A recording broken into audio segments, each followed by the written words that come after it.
Greetings, everyone, and welcome to another serving of Business Soup Talk Radio. If it's in business, it's Business Soup. I'm your host, John Debevoise. Cary Reich is going to be joining us. He is the Jingle Man. You want a message to be clear, concise, and memorable?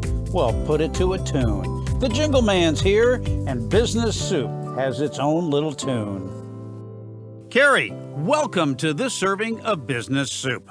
Thank you so much for having me. I'm really excited. Well, we're going to strike up a tune with my audience of small business owners as to the value of a jingle. What defines a jingle and how is it used? It's a great question. What defines a jingle? I guess it would be a collection or a combination of notes and words that are designed to put a message in a consumer's mind. So if I want to get my message across that I sell a product, a widget, and I want that to stick in somebody's head, I can emulate what all these other big corporate companies and businesses, plumbers, air conditioners, and people have done by associating my name, a product, and a service into a song or a jingle in a rhythmic sense that will stick in their head so that I become the thought when my service or product is needed. Exactly. See, I pay attention. I read your website. I've learned about it. You know, I've been following the Jingle Man. I decided to keep it simple, and I have multiple personalities. So my corporate, if you will, Sound Branding Ideas is my corporate name that I've had for 7 years, and I've been in the business 35. But more recently, I decided to have a little fun and make it much simpler. So when somebody sees me on social media or wherever they see me in networking, the Jingle Writer, oh, I know what you do. Pretty simple. Well, that certainly identifies. That's a brand right there. Correct. Unless you're at the top of a Christmas tree, everyone's going to think of you as someone who writes a jingle, those things that oftentimes get stuck in your head and won't leave. Thank you very much. I'm very sorry. You know what? You have done your job. You've delivered a message. And as my audience can do, they can go out just about anywhere. And I wanted to talk to you about how the industry has changed for you. We've got websites out there like Pond 5 that for $20 and some editing skills, I can have a jingle, a theme. I can have just about anything. How do you compete with outfits like Pond 5, iStock, and Artiste? I guess I do and I don't. I'm a writer. And so what I like to share with people, I believe what somebody is going to get from me that they wouldn't get necessarily in one of those services is intellectual property, is the writing skills, is 35 years of capturing an idea for somebody. Sometimes I call myself, and people call me the forest seer, because there are businesses that I have met with that didn't have a slogan, didn't have a creative campaign, didn't really have a unique selling proposition, and I come along and it's just right there in front of them. It's either on the front of their website, they don't know it, it's right in the middle of what they do, and what I help them do is identify what their unique selling proposition is, what their brand is and or should be, what's going to be memorable, and it really comes down to the writing. I've been told that my writing skills, my slogan writing skills, are second to none. Because you're absolutely right. I can go a lot of places and get some music and sing my name and maybe even get some sort of catchy slogan. But my job is to help you craft your campaign in a unique way that sets you apart. You know, it's funny. You can go online and you can spend $10, or you can go to New York and spend $100,000. I'm somewhere in between.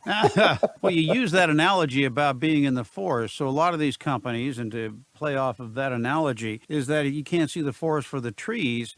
And you are one of those trees in that forest as a business, so to say.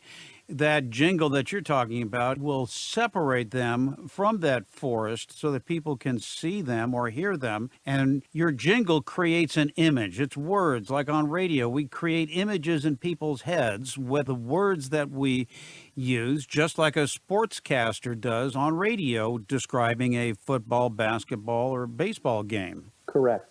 What about the royalty-free media? What does that mean, and has it impacted you jingle guys?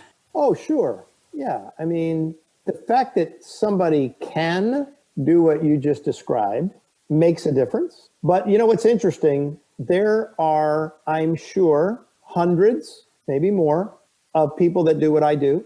Very few that do it the way I do it, which is unique in and of itself. And I also have another niche that I partner with media companies around the country and have built a niche and a reputation of partnering with them to provide creative for their campaigns. So actually, the right client in the right city won't pay anything for their jingle. Interesting. But then you get what you pay for. How is it that your message gets heard, whereas others that maybe go to these discount outfits, their message doesn't? I don't go too deep into those outlets just because that's not what I do. I would venture to guess that you might actually get something that you like and be successful with from them. It's not that that couldn't happen. What matters more than where you get it is that you use it, because believe it or not, even a bad jingle is better than no jingle, because most people, as much as you might love the announcer, and I don't mean any disrespect, nobody walks around humming the announcer. And I don't remember the last time you saw somebody going down the street and hitting their head and said, oh my God, I cannot get that print ad out of my head. Very true. Let me tell you what has changed. A couple of things have changed. Number one, the media landscape has changed. The digital market in media has changed broadcasting and television because, unlike the traditional where I came from in broadcasting and syndication, we didn't really know who was listening. We would throw it out there, and unless somebody called us, we wouldn't know that there was an audience. Digital, I'm able to tell you how many people listen to this podcast. Or if I want to have a rifle shot of marketing, I can have a specific ad run on a specific show, and there can be a call to action, and we can figure out how many people respond. And it is a marketing blessing to have such accountability. Whereas in the old days of terrestrial radio and just traditional broadcasting of television, we didn't have that luxury. You're absolutely right. And your show is a perfect example of that it's not just the iHearts of the world and CBS Radio and the local in your car, although those are still dominant and prominent places for people to advertise. But these are niches that are available to the consumer, which brings us to what we started talking about earlier, which is the small business owner. So small business owner may not be a broadcast television, cable television, over-the-air radio station advertiser, but all of them are Facebook, Instagram, TikTok, LinkedIn, you name YouTube, it. all YouTube, of those. which is really second only to Google in search. And it's kind of interesting because YouTube has some opportunities and options where if they don't watch the whole ad, you don't even get charged for it. And so a lot of my clients are moving their end sing, or the tag at the end of the jingle, to the beginning so that they make an impression just as powerful as it is at the end, at the beginning, which then gave them that impression potentially at no cost to them. We're talking with Cary Reich. He is the Jingle Writer. Get your widget, gidget, or gadget out into the ears of everybody. This is the gentleman to do it. And, of course, the resources to reach Cary will be available right where you found this podcast on bizsoup.com, where business comes for business. Cary, if I've got a talented member of my family, whether it be a son, a daughter, or a grandson or grandchild, and they have a skill set, they think, you know what, I want to be like Cary. I want to be a jingleman. What would you say to them? A couple of things that I would do is I would, number one, recognize that the successful jingle writer is wordsmith first, musician second. So if they're a talented vocalist and musician, that may or may not translate to being a successful jingle writer. I pride myself. I collaborate with a lot of different people. So it may, in fact, be somebody that it's as simple as if they want to collaborate and they want to work on some things, I'm the kind of company that offers that to people. So there are opportunities to write, to sing, to produce, so they could reach out to me. In fact, I've had some people reach out to me right on my Facebook ads. Hey, I'm a jingle writer. Can you use me?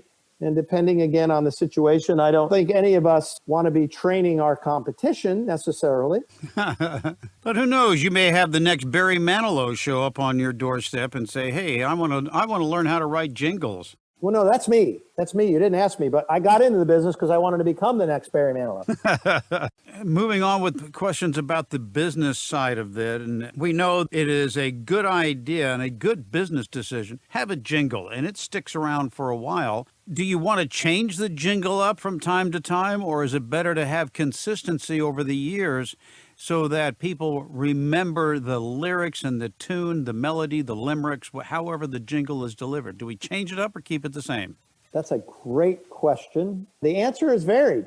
I have clients that have been running the same jingle for 20 years. I have some clients that every year or two, they change a theme and an idea, and they want a music to go with that. I don't know that there's a hard and fast. I mean, we used to say that every 4 or 5 years, maybe it was time to change something. I will tell you that just a rule of thumb, when you're sick of your jingle as a business owner, that's when it's just starting to catch on to people. So you want to stay the course. The whole idea of keeping something consistent is that your message, your offer, your call to action, if you're a furniture store, you're going to have sales, you're going to have events. You're going to want to make sure they know who you are and remember the name of your store. That's the part you want to keep the same.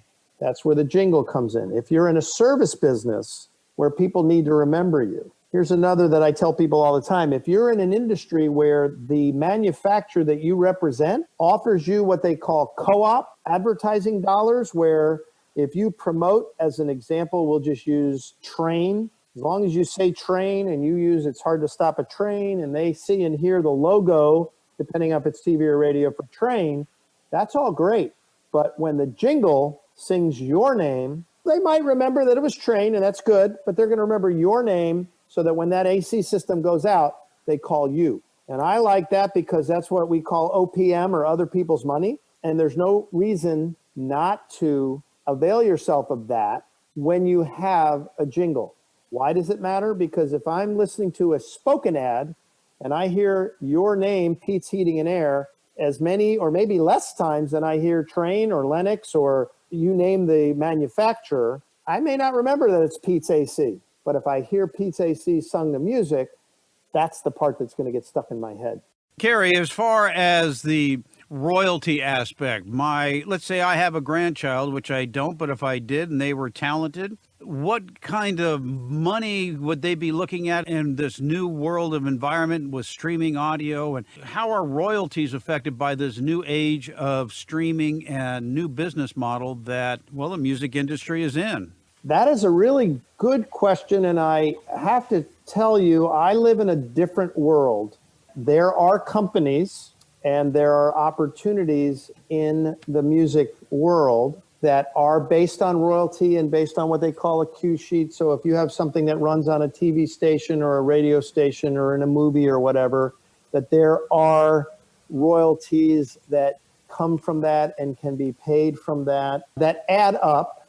Most of the people that you're going to run into on a day-to-day basis are more in the work for hire or a performance right to a license that is not quote unquote royalty based, but more here is what a license fee to produce and own or have what we in the industry coin or term the performance right to take my creative and I then can turn around and license it to you. And most of that, by the way, is done on a local level.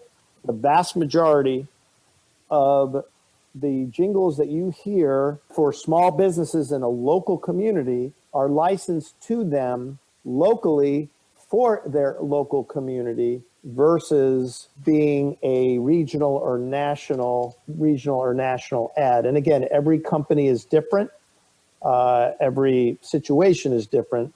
So when I hear somebody's song played at these political rallies and then the artists come out and say, hey, we didn't give you permission to use our song for your walkout on the stage and everything, the artists truly do have a right to be paid for that theme that is being used by any politician or anybody for that matter. That is correct. Not only that, they have a right to tell you no. I, the crazy guy that I am waiting for Mazda to bring back Zoom Zoom in this Zoom world we're living in. Haven't heard it. And I even said something about, I was talking to one of my TV clients and they said, you go to a local dealership. And they shared with me something that I knew about. So if you remember when Bob Seger gave Chevy trucks, I don't mean gave, license to them like a rock, it was very specific, as apparently was Zoom Zoom. Only the manufacturer, only national. So if you were a local Chevy dealer or a local Mazda dealer, you could not use that song because it wasn't licensed to you for that reason. So it was only licensed for national distribution, and so the local dealers could not go like a rock. They might have been able to say, but they were not able to use the song. So every license, again, is different. That's what makes it fun. And like I said, I've been 35 years dealing on local. Vast majority of my business has been that small business owner. Yes, I have opportunities when I'm at a TV station to talk to the hospitals and the banks and the car dealers in their market and some pretty large advertisers, some regional advertisers. But the vast majority of them are local mom and pops. And at the end of the day, what matters most, wherever you spend your dollars, is are you getting the return on investment that you want? Well, what's the return on investment on a jingle? And boy, that's a tricky question to answer too, other than can I measure and show you what results were you getting before? What are you getting now? How much more? How much better? Then we can look at that and we can measure that and we can say, was that worth it? And or can I say to you, what's the value of you being the air conditioning company that somebody calls when their AC goes out and they're hot? Can you put a price on that? That's invaluable. It's like being number one on the Google search when I type in AC repair and up pops the trained dealer right there in my home community or maybe a few miles away. That's very costly to get. Or I can have a jingle that I remember it and then I look up specifically my AC. So it's like a search engine, but it's in your head.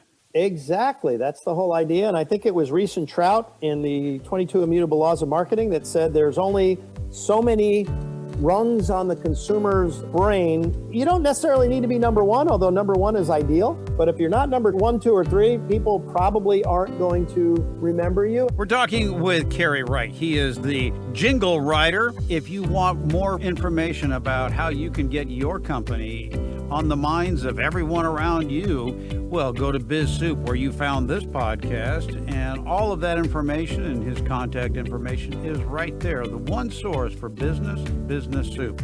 Cary, I can't thank you enough for joining us on this serving of Business Soup. Cary Reich, the Jingle Writer, thanks for being a part of Business Soup. Thank you for having me. I look forward to sharing it with others.